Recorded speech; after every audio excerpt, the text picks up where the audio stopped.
Merci beaucoup. Donc, on va se présenter rapidement. Alors, évidemment, on ne pourra pas vous présenter toutes les recommandations qui ont beaucoup de succès, mais on pourra vous envoyer, si vous voulez, le PowerPoint de la présentation générale. Et puis, sur le site de la Haute Autorité de Santé, vous pouvez retrouver le webinaire concernant les recommandations pour les handicaps. Donc, moi, je suis Christiane Jambard, je suis chef de service. Donc, on parle de l'ex-ANESM. Donc, aujourd'hui, à la Haute Autorité de Santé, il y a une direction qui concerne le social et le médico-social, qui a repris toutes les missions de l'ANESM. Donc, il y a un service évaluation, un service recommandation. Et donc, le service recommandation est sur, évidemment, handicap. Il y a aussi la protection de l'enfance, les personnes âgées et les personnes qui sont exclues, les personnes à la rue. Je vais laisser Sophie se présenter. Merci. Donc, Sophie Guénery, chef de projet à la Haute Autorité de Santé, au sein de cette direction, donc on appelle la DICASM, la direction de la qualité de l'accompagnement social et médico-social, et ex-ANESM, tout comme Christiane. Alors, ce qui peut paraître un peu bizarre, c'est que c'est vrai, nous, on arrive avec nos recommandations. On a entendu pas mal de discours ce matin, les difficultés qui existent actuellement sur le terrain.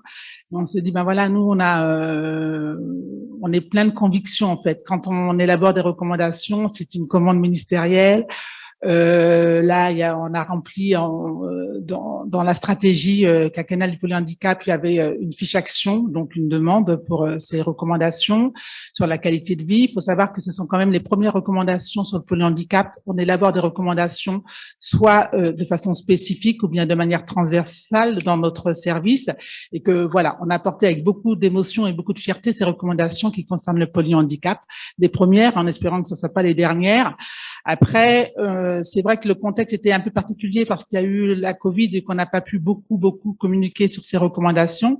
Mais on espère, on était allé un peu sur le terrain, voir ce que vivaient les personnes directement concernées, donc les personnes polyhandicapées et les professionnels. Et c'est vrai que ça, c'est confronté à la littérature, une littérature donc internationale, donc sur le territoire français, ce qui se fait à l'étranger. Et puis, un groupe d'experts dont Marie-Christine a fait partie, un groupe qui vraiment était très engagé, très dynamique et qui nous a permis d'aboutir. Donc, ce que là, on va vous présenter, c'est, on repart du modèle écologique qui nous tient vraiment à cœur. Ce modèle, c'était juste pour situer un petit peu. On parle beaucoup de parcours aujourd'hui. Je trouve que c'est un mot, voilà, il y a des concepts qui sont mobilisés. Et de quoi parle-t-on?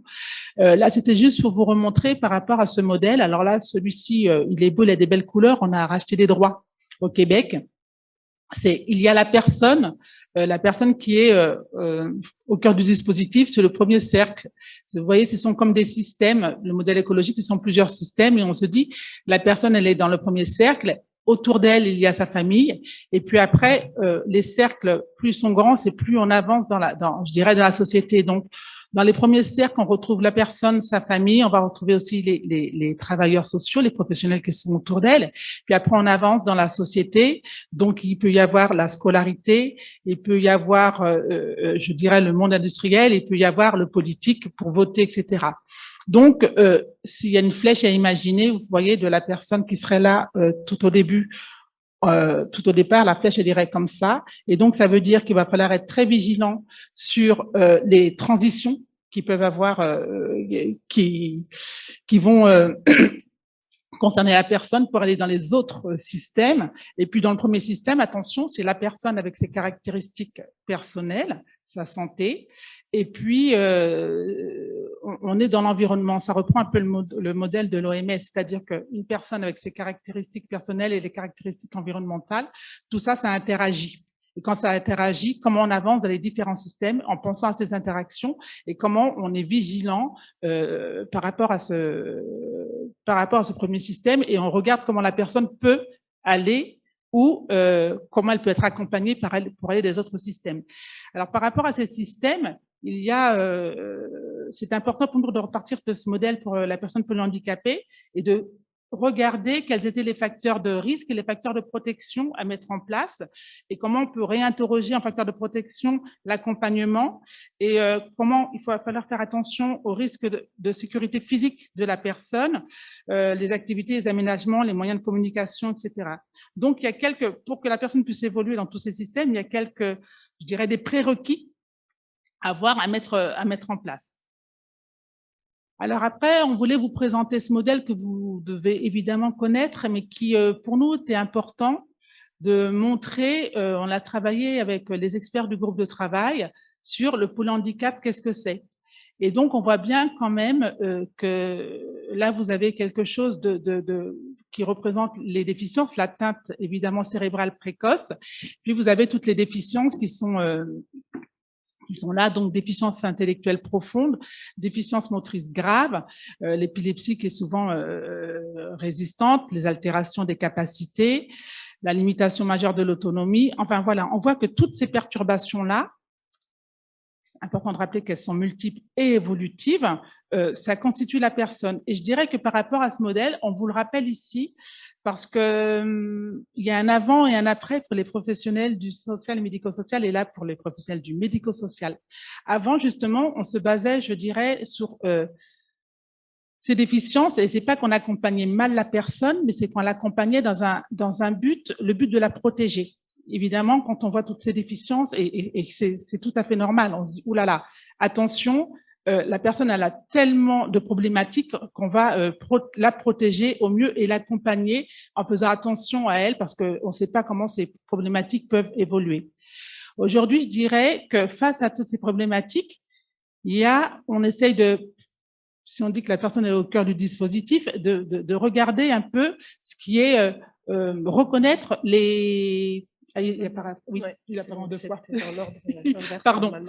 Il y a des atteintes fonctionnelles sévères. Par contre, aujourd'hui, on se dit attention. Là, la littérature, on a vraiment des choses là-dessus, et il y a un changement de regard. La personne, elle a aussi des potentialités.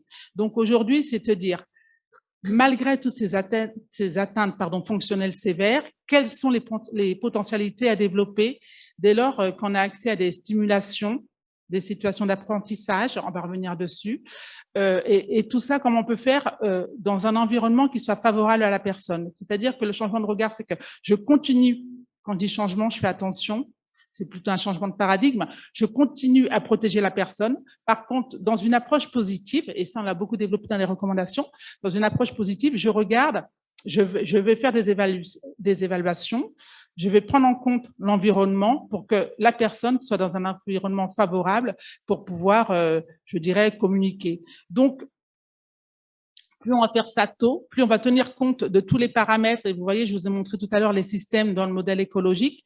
Qu'est-ce qu'on va mettre en place pour que la personne, en fait, pour améliorer sa qualité de vie, malgré les atteintes fonctionnelles. Et je suis prudente, je dis, il ne faut pas faire comme si ça n'existait pas. Il faut en tenir compte. Et par contre, dans l'approche positive, dire qu'est-ce que je vais évaluer pour que la personne puisse avoir une meilleure qualité de vie, pour qu'elle puisse avoir des interactions avec le monde qui l'entoure.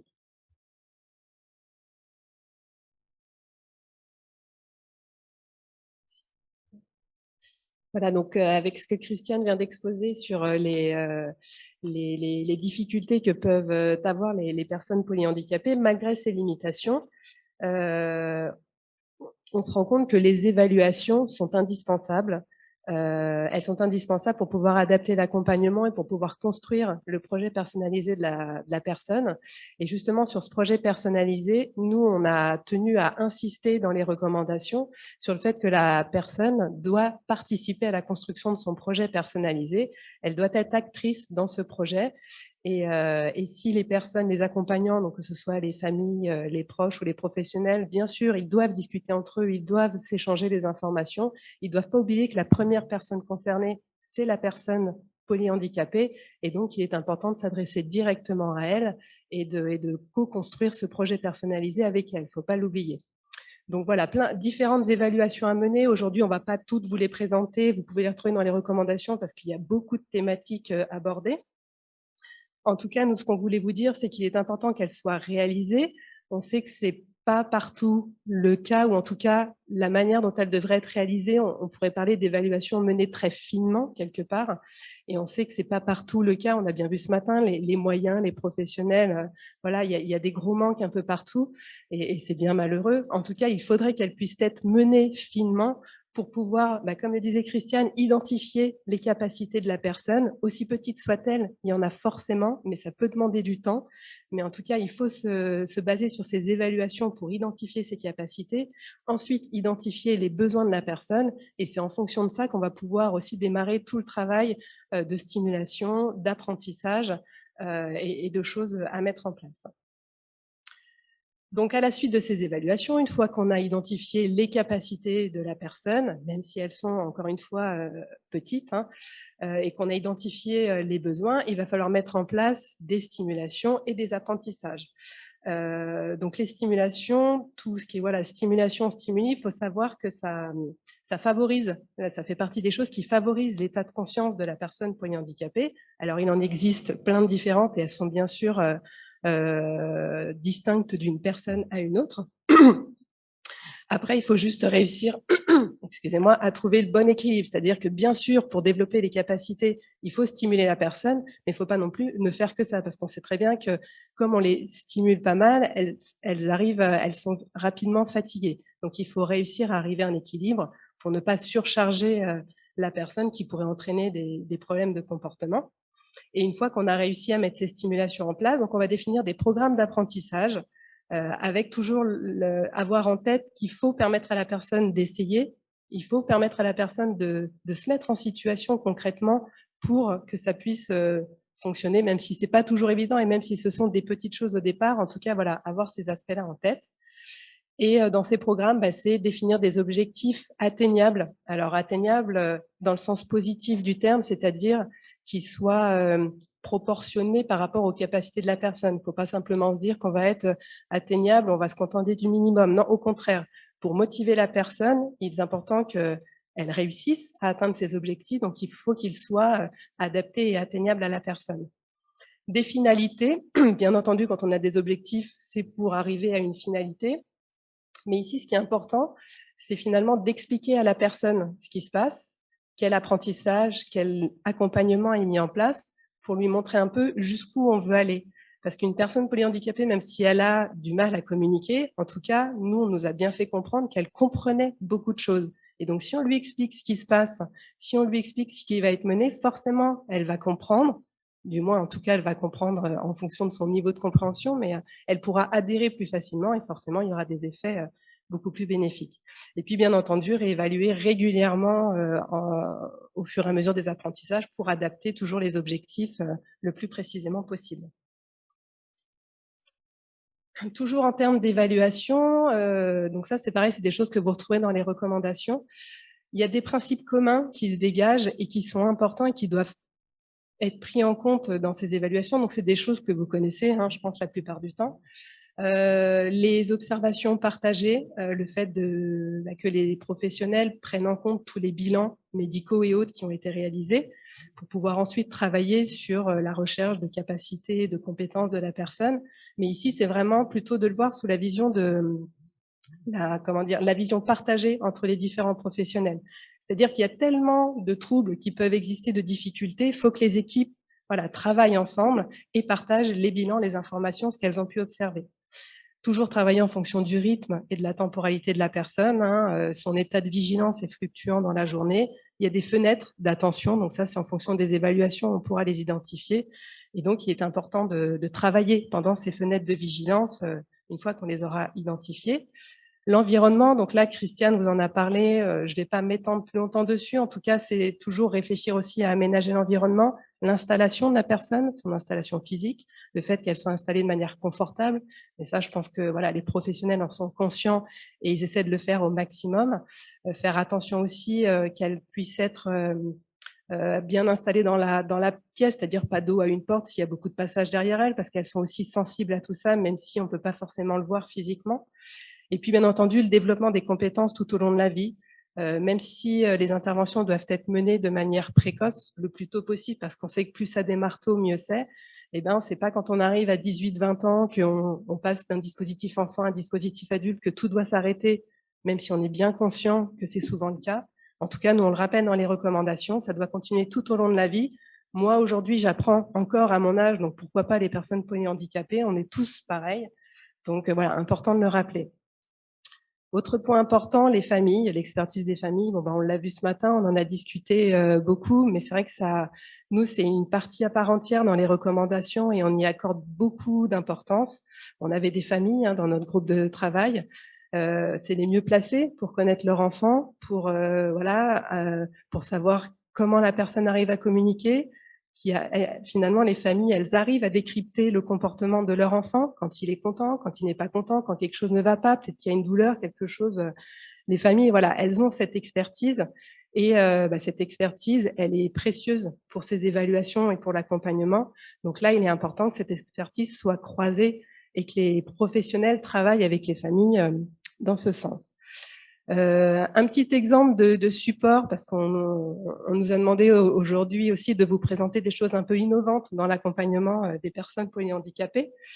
Et quelque chose que vous retrouverez dans les recommandations, c'est les supports vidéo. Donc ça, c'est peut-être, ça peut paraître assez basique, mais finalement, on s'est rendu compte que le fait d'enregistrer, de faire des vidéos, des séances d'évaluation, d'apprentissage, de travail, et alors après, ça nécessite un équipement, ça nécessite du temps, on en est conscient, mais on voyait que ça représentait une base de travail qui était riche pour les professionnels, qui permettait de revisionner ces séances de travail et qui permettait de pouvoir décrypter des mimiques, des réactions de la personne que le professionnel n'aurait pas pu voir quand il est dans cette séance d'apprentissage.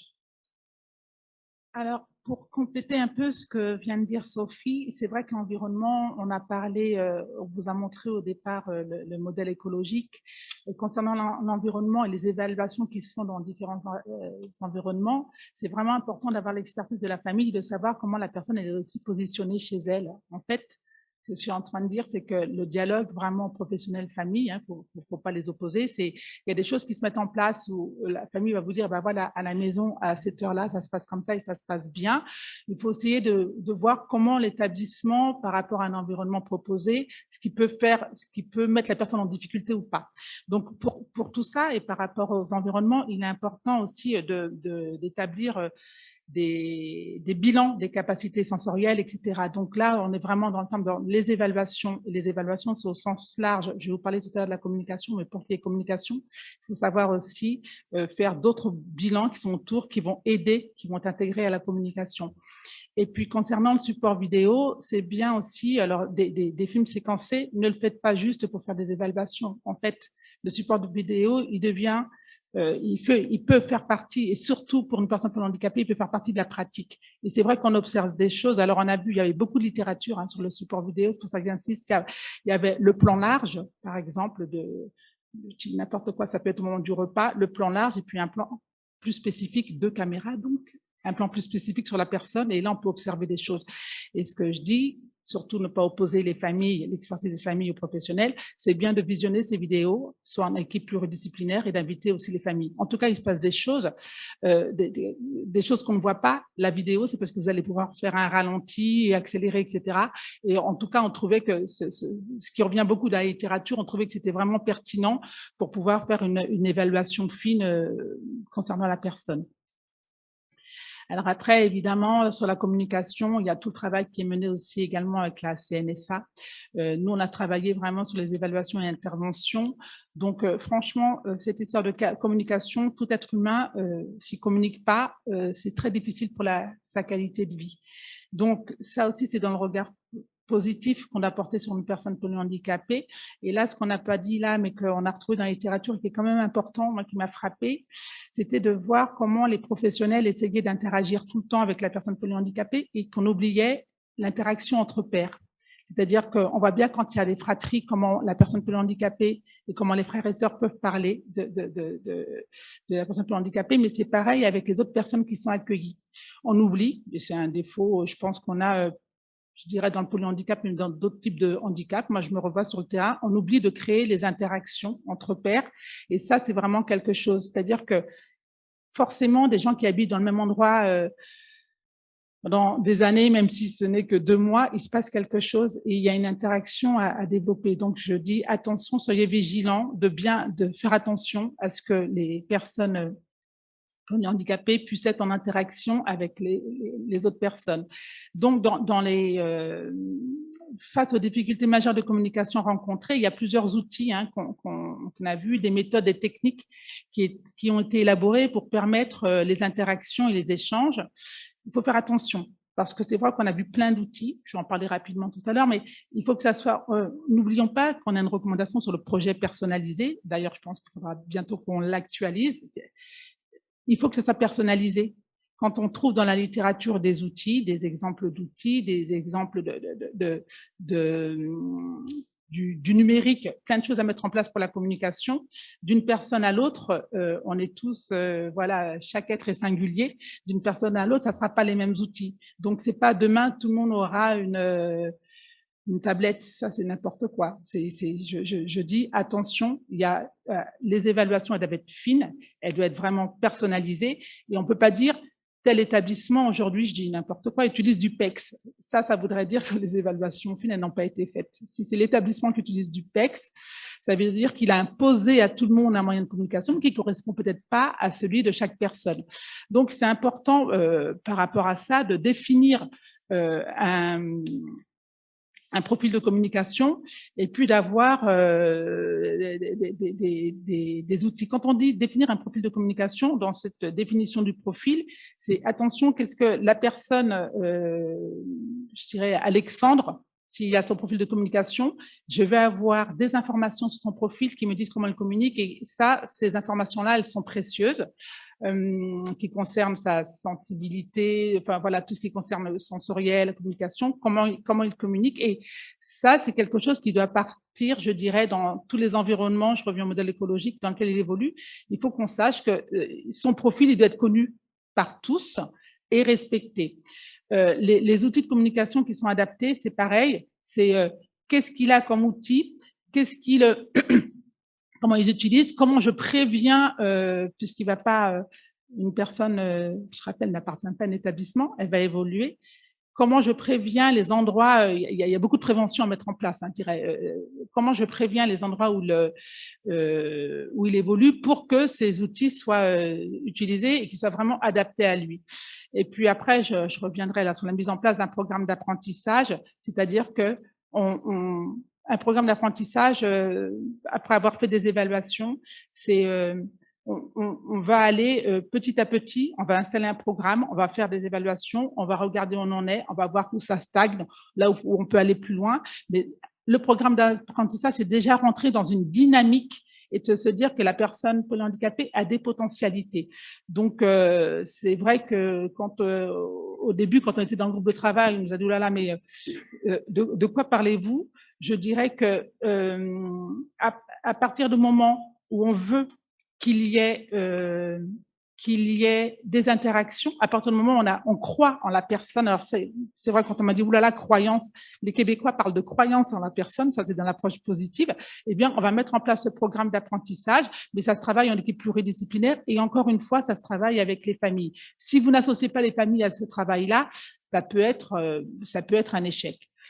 Alors là, je voulais, voilà, on nous a dit qu'il y avait pas mal de choses qui étaient un petit peu innovantes, donc on voulait rapidement vous montrer quelques outils qu'on avait retrouvés dans la littérature et aussi avec les experts du groupe de travail pour les supports de communication. Donc évidemment, le passeport de communication, c'est lui qui, c'est un document qui peut indiquer la manière dont la personne dit oui, dit non, ses goûts, ses préférences, ses craintes. Ça, les personnes avec qui il est très proche, en tout cas. Excusez-moi. En tout cas, ce passeport de communication, il est vraiment très, très important. Il rend également compte, ce passeport de communication, de la personnalité de la personne. Ça doit être indiqué dans le passeport de communication. Je dis ça parce que finalement, ça laisse plus d'autonomie à la personne et comme ça, elle n'est pas dépendante d'une seule personne qui pourrait savoir comment elle communique et et quelles sont ses préférences. Après, sur le cahier de vie, je dirais pareil, ça c'est un cahier qui peut être utilisé, qui est construit avec la personne, avec la famille, et il permet de restituer, de formaliser un petit peu la trajectoire de la personne, ses temps forts, ce qui compte pour elle. Et ce cahier, pareil, il est aussi bien un outil de partage et de valorisation de l'expérience de la personne qu'un support pour son langage. Donc ça, c'est vraiment important à mettre en place. Et puis, il y a des outils des outils fonctionnels sur mesure. Alors là, les outils fonctionnels sur mesure, c'est vrai qu'on a eu des exemples. On avait comment s'appelle, le set de table qui était personnalisé. C'est des outils qui vont être utilisés dans la vie quotidienne de la personne et qui vont pouvoir faciliter, je dirais, une communication. C'est vrai que si moi j'ai un set de table qui me dit ses goûts, etc., bah, peut-être que ça m'évitera de lui donner des carottes alors qu'elle déteste des carottes et qu'elle fasse une crise à table et qu'on me dise, oh là là, à chaque fois qu'elle est à table, elle est en crise. Non, peut-être que les outils fonctionnels, en tout cas, c'est quelque chose de très, très important. Alors évidemment, dans la littérature, et puis il y a eu ce travail qui a été fait également avec la CNSA, on a beaucoup parlé de la communication améliorée et alternative. Donc, elle vise vraiment cette communication à soutenir, augmenter temporairement ou en permanence et éventuellement pallier à l'absence d'expression orale. Alors là, on a vu qu'il y avait différents moyens. Il y avait des outils, enfin tout ce qui est signe, mimique, vocalise, des outils papier, des outils peut-être plus des outils numériques, des synthèses vocales. Ça, c'est des outils qui peuvent être mobilisés aujourd'hui pour aller vers de la communication améliorée et alternative. Et franchement, je trouve que par rapport à une certaine époque, je trouve que c'est plutôt dynamisant pour une équipe de se dire ça y est, il y a des nouveaux outils, on va évaluer, on en est, enfin, c'est pour ça que je dis qu'il y a un avant et un après. Qu'est-ce qu'on va évaluer, qu'est-ce qu'on va porter, qu'est-ce qu'on va observer de la personne. En tout cas, pour respecter, je dirais, pour le bien-être de chaque personne, ça vaut le coup d'évaluer, et si on se trompe, par exemple, si on avait visé pour quelqu'un, je dis un outil numérique, si on s'est trompé pour celui-ci, on trouvera bien, ben lui c'est plutôt dans les signes qu'il communique, lui c'est plutôt avec les objets, etc. Mais en tout cas, il faut trouver la personne. Si on la laisse sans outil de communication, en fait, c'est terrible. C'est comme si on la reconnaissait pas. Donc toutes ces évaluations là, elles sont vraiment importantes. Alors, je vais parler rapidement du micro-switch parce que c'est vraiment revenu beaucoup dans la littérature et qui est vraiment, c'est un dispositif coordonné. Hein. Alors, c'est vrai qu'au début, on avait un peu de mal, on s'est dit, oula, de quoi il nous parle? Qu'est-ce que c'est? Qu'est-ce qu'on nous invente? Et apparemment, là, pareil, c'est quelque chose qui se fait, alors, avec toute la vigilance, hein, pour certaines personnes, avec cet outil où il y a un capteur qui a pour fonction de transmettre un signal à une unité de contrôle électronique qui transmet un signal reçu à un système chargé de présenter. Et après, on a un retour de signal. Et finalement, on va enregistrer plein de stimuli préférés de la personne qu'on connaît pour essayer de faire ces apprentissages. En tout cas, on avait un tableau avec ce qui pouvait fonctionner. Aujourd'hui, on ne pourra pas dire que on ne peut pas communiquer. Donc, quand je parle de profil de communication, tout ça, ce que je veux dire, c'est que dans le projet personnalisé de la personne, il doit y avoir un profil de communication. Et dans ce profil, on doit pouvoir voir les apprentissages qui ont été mis en place, les outils de communication qu'il utilise, qu'on vérifie si les dispositifs de communication améliorée et alternative sont bien en place. Et donc, aujourd'hui, le projet personnalisé, il a ce volet et qui va permettre de se dire, ça y est, je sais comment elle communique. Et puis, surtout, il y a des moments, je disais, je parlais d'interaction qui peut être possible. Il faut faire attention parce que tout est en lien. On peut dire qu'on a des outils, et puis un jour, tiens, par rapport à ces outils, on a l'impression que la personne, ça ne correspond plus à ses besoins. Pardon. Eh bien là, c'est important de refaire des évaluations, de communiquer avec la famille, de se dire qu'est-ce qui s'est passé, pourquoi ça. Il se peut aussi qu'à un moment, selon l'environnement, la personne a un problème somatique, la personne elle a X problèmes dans l'environnement où il y a quelqu'un qui est parti dans l'équipe et là la communication va peut-être baisser. En tout cas, il ne faut pas hésiter à discuter en équipe pluridisciplinaire et essayer de réévaluer ce qui se passe pour le bien-être de la personne. Alors après la communication, quelques exemples en matière de cognition. Donc des choses que vous pouvez trouver dans les recommandations et qui sont sorties à travers la littérature. Donc les techniques d'habituation visuelle et les réactions que la personne peut avoir à la nouveauté. Donc c'est tout simplement eh bien, de travailler avec les personnes, de lui présenter des objets, des photos, des choses à la fois familières ou à la fois nouvelles pour étudier ces réactions, pour finalement avoir une meilleure compréhension de son fonctionnement cognitif ça peut permettre ensuite de travailler tout ce qui va être mémoire, mémorisation, en fonction des réactions que vous allez pouvoir identifier avec ces techniques, selon que ce soit, par exemple, des visages connus, des visages familiers ou non. Pardon. Donc ça, c'est des techniques d'habituation visuelle. On a aussi vu dans la littérature des techniques d'habituation auditive, mais les résultats étaient beaucoup moins probants pour les personnes qui avaient des difficultés de langage. Donc c'est pour ça qu'on insistait sur le côté visuel. En tout cas, une chose importante, c'est que comme ça dépend que du comportement visuel et ce n'est pas du tout en lien avec une aptitude motrice ou verbale, ça a eu des succès auprès de personnes polyhandicapées. Autre exemple, l'attention conjointe. Donc ça, c'est quelque chose finalement d'assez basique qu'on utilise tout à chacun, mais qui est beaucoup ressorti dans la littérature. Finalement, c'est ce qui va se passer quand deux personnes sont en interaction. Et c'est vraiment que ces deux personnes soient centrées sur un objet d'attention commun, donc que ce soit un objet ou un sujet. Et donc, ce centre d'attention commun, c'est important que aussi bien la personne polyhandicapée, mais son interlocuteur soit centré sur cet objet d'attention et que ce soit vraiment un partage. Et ça veut également dire que dans la posture et dans la position du professionnel, si la personne polyhandicapée est en fauteuil roulant et donc qu'elle est plus basse que moi, je ne vais pas lui parler, moi, de ma position debout, si en plus elle a des difficultés à lever la tête, etc. Donc, ça veut dire que déjà, je me mets à sa position, qu'elle puisse me voir et qu'elle ne soit pas en difficulté déjà pour échanger avec moi.